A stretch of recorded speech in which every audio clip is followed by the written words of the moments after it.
Corona काल में सबसे बड़ी भर्ती घोटाले में रोजाना नए नए खुलासे हो रहे हैं। यूपी सरकार ने जांच एसटीएफ को सौंप दी है। सूत्रों के मुताबिक गिरफ्तार आरोपियों से पूछताछ में ये पता चला कि खुफिया ईयरफोन के जरिए नकल कराने का खेल हुआ है।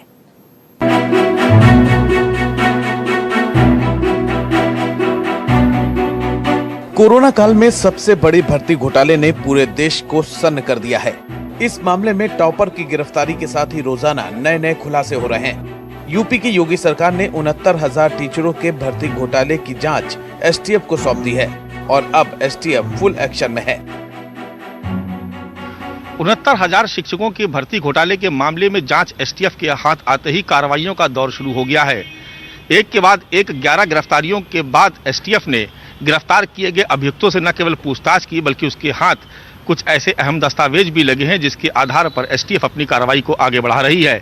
जानकारी के मुताबिक गिरफ्तार किए गए अभियुक्तों से मिले मोबाइल फोन से भी कुछ ऐसे संपर्क सूत्र हाथ लगे हैं जिसके जरिए यह माना जा रहा है कि इसके तार न केवल प्रयागराज बल्कि उत्तर प्रदेश के दूसरे जिलों से भी जुड़े हुए हैं।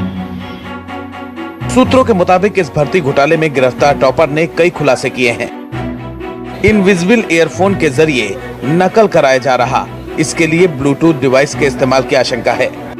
खुफिया ईयरपीस के जरिए हुई चीटिंग, प्रयागराज पुलिस की जांच में कई चौंकाने वाले खुलासे, परीक्षा केंद्र के मैनेजर से ली गई मदद। पंचम लाल आश्रम इंटर कॉलेज में था परीक्षा केंद्र में ईयरफोन पहनकर गए थे परीक्षार्थी। पेपर बंटने के बाद जो पेपर बच गए थे उन्हें कंट्रोल रूम में वापस भेजने का नियम था। कंट्रोल रूम वापस ले जाते वक्त मास्टरमाइंड पटेल के लोगों के हाथ लगे पेपर घोटालेबाज तुरंत हल कर देते थे पेपर। इसके बाद फोन के जरिए परीक्षार्थी को बताए जाते थे उत्तर।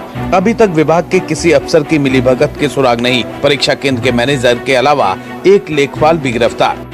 एसटीएफ ने सभी गिरफ्तार 11 आरोपियों के मोबाइल डिटेल्स खंगाले हैं। इस मामले में 50 से ज्यादा उम्मीदवार एसटीएफ के रडार पर हैं। सूत्रों के मुताबिक आरोपियों के मोबाइल फोन से एसटीएफ को कई अहम सुराग मिले हैं जिसमें अभी कुछ और गिरफ्तारियां हो सकती हैं।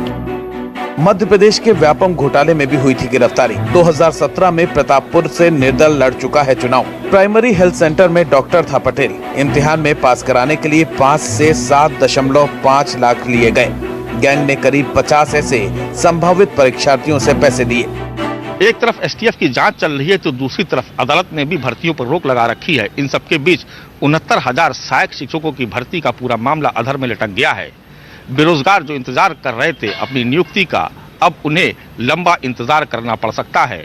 इन सबके बीच विपक्ष लगातार सरकार पर हमलावर है, लेकिन सरकार ये दावा कर रही है कि एसटीएफ की जांच के दौरान जिन भी लोगों के नाम आएंगे उन सबको गिरफ्तार करके न केवल जेल भेजा जाएगा बल्कि इस पूरे गिरोह का भी भंडाफोड़ किया जाएगा।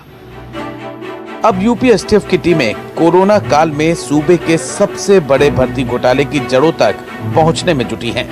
ये भी जांच की जा रही है कि सूबे में नकल माफिया का जाल कितनी दूर तक और गहरा फैला हुआ है। मानस श्रीवास्तव, लखनऊ, न्यूज़।